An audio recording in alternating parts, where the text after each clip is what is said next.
Tajuk kita yang pertama pada hari ini adalah tajuk ubahan. Okey, kita tengok dulu apa itu ubahan. Kita ada beberapa jenis ubahan. Kalau sebelum ini, kalau silibus sebelum ini, dia hanya ada ni, silibus yang KBSM sebelum ni, dia hanya ada ini sahaja. Ubahan langsung, ubahan songsang dengan ubahan bergabung. Okey, tetapi untuk yang awak ni dia ada tambah sedikit ubahan tercantum, padahal benda yang sama je, cuma dia guna term yang berbeza sahaja. Okey, apakah ubahan langsung? Ubahan langsung ni dia maksudnya Y berubah secara langsung dengan X. Tengok di sini, Y berubah secara langsung dengan X. Kalau yang dekat bawah dia akan tulis Y berubah secara songsang dengan X. X ni dia buat kuasa N, sebenarnya Y berubah secara songsang dengan X dan bergantunglah kepada X tu, kalau kuasa N lah, kalau X sahaja X lah.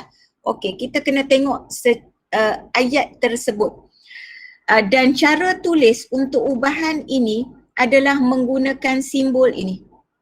Okey, nampak macam alfa tu. Okey, itu adalah simbol untuk berubah secara berubahlah untuk ubahan. Okey, jadi katakanlah dia kata Y berubah secara langsung dengan X, dia punya simbol adalah Y macam A tu X. Saya panggil anak ikan je, Y anak ikan X. Itu adalah berubah secara langsung. Apakah simbol ini? Simbol inilah simbol untuk ubahan. Itu kita panggil sebagai simbol untuk ubahan yang macam alpha. Y varies directly. Dia kalau English ni kita sebut varies directly. Okey. Kalau lagi satu Y varies inversely. Inversely itu adalah songsang. Tetapi yang ini dia adalah Y berubah secara langsung dengan X. Itu maksudnya. Kalau berubah secara songsang, dia memang akan berubah secara songsang dengan X, tetapi cara tulis tetap sama. Y dia tetap ada anak ikan ni, dia adalah 1/X. Kalau X kuasa N, I kuasa N lah. Jadi cara dia, kalaulah dia diberi ayat yang penuh, dia akan dapat macam ni. Y berubah secara langsung. Okey, saya buat secara langsung dengan X. Contoh dengan X. Ini Y berubah secara langsung dengan X. Maka apakah kita nak tulis dia punya simbol, maka ini akan jadi Y. Okey, simbol dia akan jadi macam ni ya.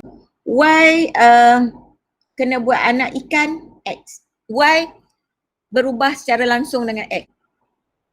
Y berubah secara langsung dengan kuasa 2X. Kuasa 2X. Dia akan ubah ayat-ayat dekat depan. Y berubah secara langsung dengan kuasa 2X. Maka dia akan jadi macam ni. Y berubah secara langsung dengan X kuasa 2. Dia akan jadi macam ni. Mana X kuasa 2 saya hilang. Okey. Macam tu. Kalaulah saya ubah ayat lagi. Y berubah secara langsung dengan punca kuasa 2X. Punca kuasa 2X. Maka kita akan buat simbol Y. Y berubah secara langsung. Ini adalah simbol berubah tu. Berubah secara langsung dengan kuasa 2X. Okey, untuk ayat yang di sini, yang di hadapan ini bergantung kepada dia kata siapa. Kalau X, X. Kalau kuasa 2, X kuasa 2. Punca kuasa 2, punca kuasa 2. Kalau dia kata kuasa 3, kuasa 3. Okey, punca kuasa 3 akan jadi punca kuasa 3. Tapi kena faham dia punya susunan ayat dia tu dulu. Apa dengan apa. Okey, katakanlah saya ubah. Okey, saya ubah, katalah dia kata P berubah secara songsang.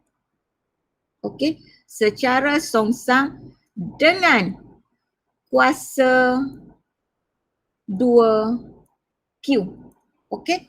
P berubah secara songsang dengan kuasa 2Q. Apa akan jadi? Bermaksud dia akan jadi begini.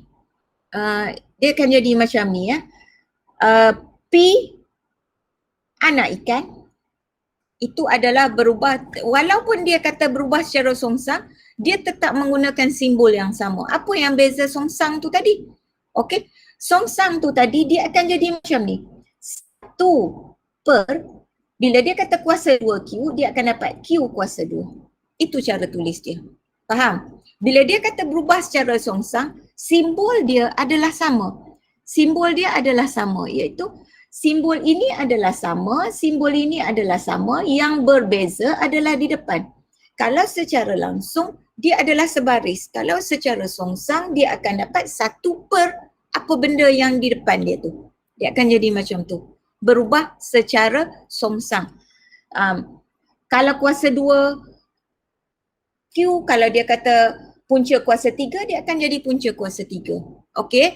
Kalau bagaimana pula kalau dia kata tercantum? Okey.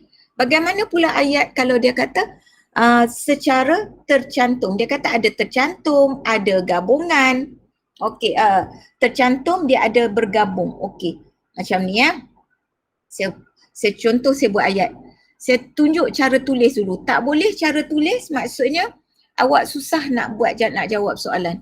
Okey, kita buat, katalah dia kata P berubah secara langsung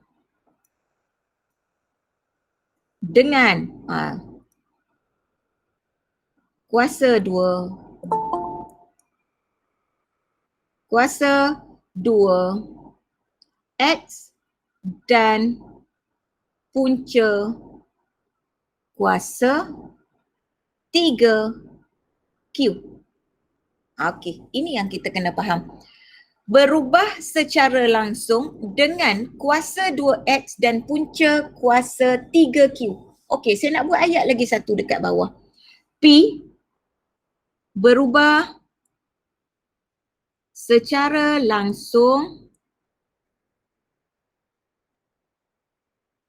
dengan Q dan secara, betul ke saya tulis, secara songsang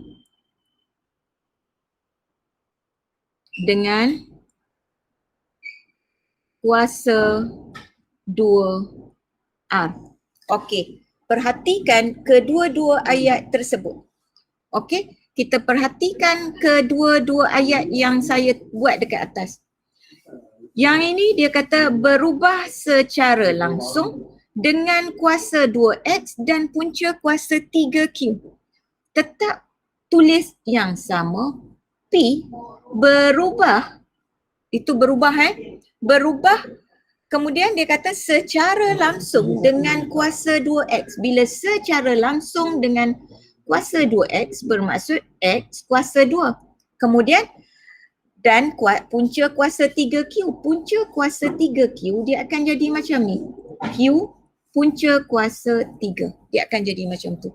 Punca kuasa 3Q dia akan jadi macam tu.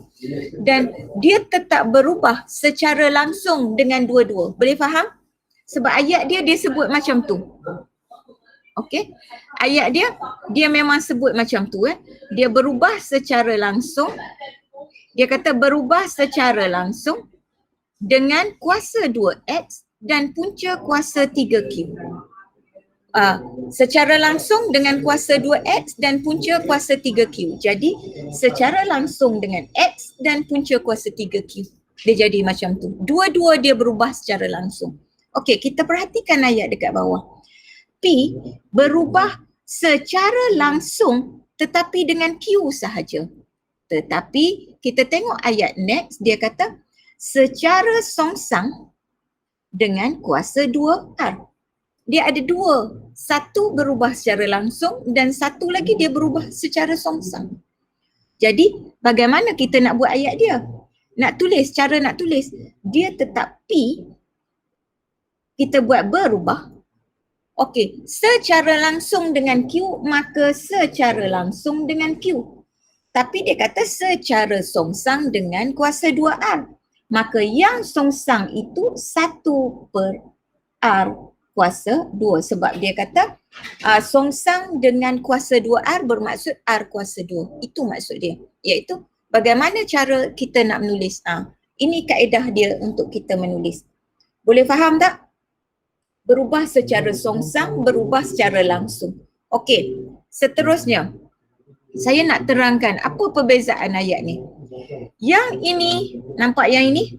Ini dia adalah secara langsung, tetapi ini dengan ini langsung. Ini secara langsung satu, secara songsang satu. Dia ada dua, dia berubah dengan dua benda. Okey? Yang di bawah ini dia berubah secara satu langsung, satu songsang. Maka yang ini kita sebut sebagai ubahan, ini kita sebut sebagai ubahan bergabung. Sebab apa kita sebut sebagai ubahan bergabung? Dia gabung antara langsung dengan songsang. Okey, sekarang dekat atas ini dia dua-dua langsung. Okey, yang pertama langsung, yang kedua pun langsung. Maka ini kita sebut sebagai ubahan tercantum. Tercantum ke bercantum tadi? Ubahan saya buatlah tercantum. Kalau sekejap lagi kita tengok. Ubahan tercantum bermaksud dia cantumkan antara dua benda. Okey, langsung tetapi ada dua langsung dekat situ. Okey. Yang atas ni dia satu. Dia secara songsang itu dia adalah ubahan yang satu. Okey ya. Tengok tu. Dia ada kalau ikut dia punya ni, dia ada 4 tadi. Saya dah tunjuk 4 dah apa benda. Langsung macam mana, songsang macam mana, tercantum macam mana, bergabung macam mana.